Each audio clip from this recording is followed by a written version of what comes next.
ইসরায়েলে তেলের সরবরাহ বন্ধ হলেই থেমে যেতে পারত যুদ্ধ। তবুও কেন তেল সরবরাহ বন্ধ করেনি তুরস্ক ও আজারবাইজান? প্রতিদিন প্রায় 2 থেকে 2.5 লাখ ব্যারেল তেলের প্রয়োজন হয় তাদের পরিবহন, বিদ্যুৎ উৎপাদন এবং সামরিক কার্যক্রম চালাতে। অথচ এই তেলের বেশিরভাগই আসে মুসলিম প্রধান দেশ আজারবাইজান, তুরস্ক ও কাজাকস্তানের মাধ্যমে। প্রশ্ন উঠেছে, গাজায় মানবিক বিপর্যয়ের মধ্যে ফিলিস্তিনিদের পানি বন্ধ করে দেওয়া ইসরায়েলের বিরুদ্ধে এসব মুসলিম দেশগুলো তেলের সরবরাহ বন্ধ করে কূটনৈতিক চাপ তৈরি করছে না কেন? বিশ্লেষকরা বলছেন, ইসরায়েলের সরবরাহ হওয়া তেলের প্রায় 60% আসে জেইহান বা বিটিসি নামের একটি আন্তর্জাতিক পাইপলাইনের মাধ্যমে। এটি আজারবাইজান থেকে তেল নিয়ে তুরস্কের ভূমি হয়ে ইসরায়েল পর্যন্ত যায়। কিন্তু এই পাইপলাইন বন্ধ করার বিষয়ে তুরস্ক সরাসরি কোনো পদক্ষেপ নিচ্ছে না কেন? বিটিসি পাইপলাইন একটি আন্তর্জাতিক চুক্তির আওতায় পরিচালিত হয়, যেখানে আজারবাইজান, তুরস্ক, জর্জিয়া এবং অন্যান্য আন্তর্জাতিক অংশীদার দেশ রয়েছে।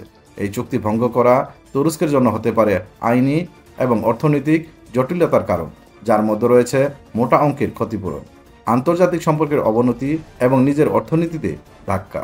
তেল পরিবহনের বিনিময়ে তুরস্ক যে ট্রানজিট ফি পায়, সেটাও তার জন্য একটি গুরুত্বপূর্ণ অর্থনৈতিক লাভ। অন্যদিকে আজারবাইজানের সঙ্গে ইসরায়েলের সম্পর্ক অনেক গভীর ও কৌশলগত। ইসরায়েল থেকে আধুনিক অস্ত্র ও প্রযুক্তি কিনে, বিশেষ করে নাগার্নো কারাবাখ সংঘাতের সময় সেই সম্পর্ক আরও দৃঢ় হয়।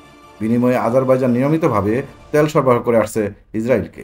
ইসরায়েল অন্য কিছু উৎস যেমন কাজাকস্তান, রাশিয়া এবং মাঝে মাঝে আফ্রিকার কিছু দেশ থেকেও তেল আমদানি করে, কিন্তু আজারবাইজানের তেল সরবরাহ সবচেয়ে ধারাবাহিক এবং তুলনামূলকভাবে সাশ্রয়ী, যা ইসরায়েলের জন্য অত্যন্ত গুরুত্বপূর্ণ। ফিলিস্তিন ইস্যুতে মুসলিম বিশ্বে সহানুভূতির অভাব নেই, কিন্তু বাস্তবতা হচ্ছে প্রতিটি মুসলিম প্রধান দেশের রয়েছে ভিন্ন রাজনৈতিক অবস্থান ও কৌশলগত হিসাব। অনেক দেশ ইসরায়েলের সঙ্গে সম্পর্ক স্বাভাবিককরণের পথে হাঁটছে এই যুক্তিতে যে এতে শান্তি প্রক্রিয়ায় সহায়তা হবে এবং একই সঙ্গে তারা ইরানের প্রভাব প্রতিরোধ করতে পারবে।